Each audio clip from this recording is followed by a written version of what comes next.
आपण पाहत आहात नाशिक खबर न्यूज, जनतेचे हक्काचे व्यासपीठ। घरफोडीत चोरी गेलेले तब्बल 23 लाख रुपये किमतीचे सोन्या चांदीचे दागिने परत मिळाल्याने शिक्षक दाम्पत्यांनी नाशिक पोलिसांचे मनापासून आभार मानले आहेत। गुन्हे शाखा अंबड युनिट 3च्या या उल्लेखनीय कामगिरीमुळे पुन्हा एकदा पोलिसांच्या कार्यक्षमतेची प्रचिती आली आहे। प्रदीप रामदास अहिरे व 51 वर्ष मुख्याध्यापक हे 23 एप्रिल रोजी कुटुंबासह परभणी येथे गेले असताना अज्ञात चोरट्यांनी त्यांच्या शिवाजीनगर येथील घराचा कडी कोंडा तोडून घरात प्रवेश केला आणि सोन्या चांदीचे दागिने तसेच रोख रक्कम चोरी करून नेली। या प्रकरणी गंगापूर पोलीस ठाण्यात गुन्हा दाखल करण्यात आला होता।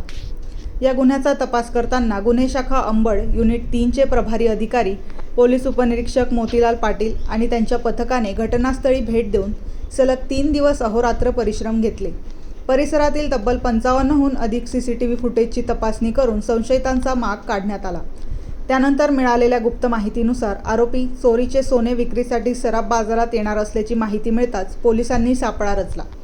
या कारवाईत अमोल रामलाल हाटकर वय 29 वर्ष आणि संजय उर्फ भुऱ्या रमेश दुबे वय 40 वर्ष दोघेही राहणार शिवाजीनगर नाशिक यांना ताब्यात घेण्यात आले।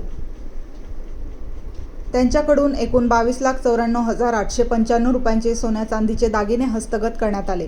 पुढे हा मुद्देमाल पोलीस आयुक्त संदीप कर्णिक, पोलीस उपायुक्त किरणकुमार चव्हाण, परिमंडळ 1च्या पोलीस उपायुक्त मोनिका राऊत, पोलीस मुख्यालयाच्या कीर्तिका मॅडम तसेच सहाय्यक पोलीस आयुक्त संदीप मिटके यांच्या हस्ते संबंधित दाम्पत्याला परत करण्यात आला। आपल्या आयुष्याच्या कमाईतून साठवलेले दागिने परत मिळाल्याने शिक्षक दाम्पत्य भावूक झाले आणि त्यांनी पोलिसांचे मनापासून आभार मानले। ही कारवाई गुन्हे शाखा अंबड युनिट 3चे पोलीस उपनिरीक्षक मोतीलाल पाटील, पोलीस हवालदार दराडे, बोडके, सोनवणे, चव्हाण, पोलीस अंमलदार भगवान जाधव आणि महिला पोलीस अंमलदार कदम यांच्या पथकाने यशस्वीपणे पार पाडली।